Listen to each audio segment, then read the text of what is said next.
Friends, ఇప్పుడే అందిన వార్త. సీఎం రేవంత్ రెడ్డి సంచలన నిర్ణయం, ప్రజలందరికీ ఊహించని గుడ్ న్యూస్ అంటూ లేటెస్ట్ అప్డేట్ అయితే అందించారండి. ఆ వివరాలు అనేది వీడియో రూపంలో తెలుసుకుందాం.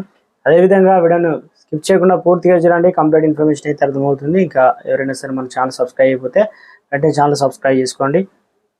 చూస్తున్నారు కానీ లైక్ చేయడం మర్చిపోతున్నారని దయచేసి లైక్ చేయండి. మీరు లైక్ చేయడం వల్ల ఇన్ఫర్మేషన్ మరింత మందికి రీచ్ అవుతుంది. ఇంకా లేట్ చేయకుండా వివరాలకి అయితే వెళ్ళిపోదామండి.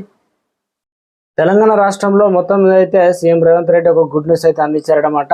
తెలంగాణలో కొత్త రేషన్ కార్డులకు సంబంధించి రేవంత్ సర్కార్ విప్లవాత్మక మార్పులు నాంది పలుకుతున్నట్టు తెలుస్తుంది.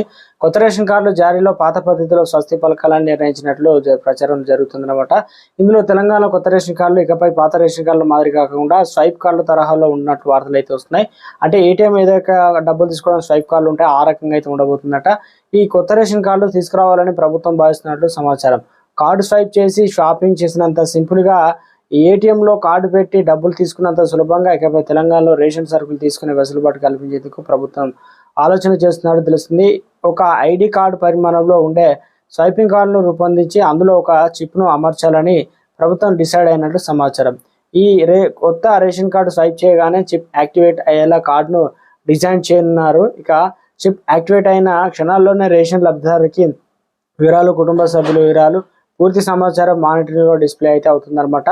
ఈ విధానం అమల్లోకి వస్తే రేషన్లో మోసాలు అరికట్టడంతో పాటు డూప్లికేట్ అవకాశాలు తక్కువగా ఉంటాయని చెప్పేసి, అదేవిధంగా పాత రేషన్ కార్డుల తరహాలో అంటే పాతవి ఉన్నాయి కదా వాటిని తీసేసి ఇక కొత్తవి కూడా ఇవ్వబోతున్నారు. కొత్త రేషన్ కార్డులు ఇవ్వాలంటే కొత్త వారికి కూడా మరో అవకాశం అయితే కల్పించబోతున్నారు. దాదాపు దీనికి సంబంధించి కొత్త రేషన్ కార్డులు కూడా ఇస్తామని చెప్తున్నారు. కాబట్టి ఇందుకు సంబంధించి యూపీఐ తరహాలో బార్ కోడ్ను విధానంలో అభివృద్ధిలోకి అయితే తీసుకురాబోతున్నారు అంటూ మొత్తానికి అయితే ప్రభుత్వం అయితే కసరత్తు అయితే చేసింది అనమాట. సో మనకు ప్రభుత్వం నుంచి ఒక లేటెస్ట్ అప్డేట్ అయితే అందించారు. కొత్త రేషన్ కార్డులకు సంబంధించి జారీ ప్రక్రియ దరఖాస్తులు ఎప్పుడు తీసుకుంటారు, మరి ఇప్పుడు చాలా మంది అప్లికేషన్ చేసుకున్నారు. అయితే త్వరలోనే విధానాలు జారీ చేయనున్నట్టు తెలుస్తుంది. అంతేకాకుండా స్వైప్ కార్డు తరహాలో రేషన్ రూపకల్పన, చిప్తో అనుసంధానం ప్రక్రియ సాఫ్ట్వేర్ నిపుణులతో కమిటీ అయితే చర్చించింది అనమాట. సో మొత్తం మీద అయితే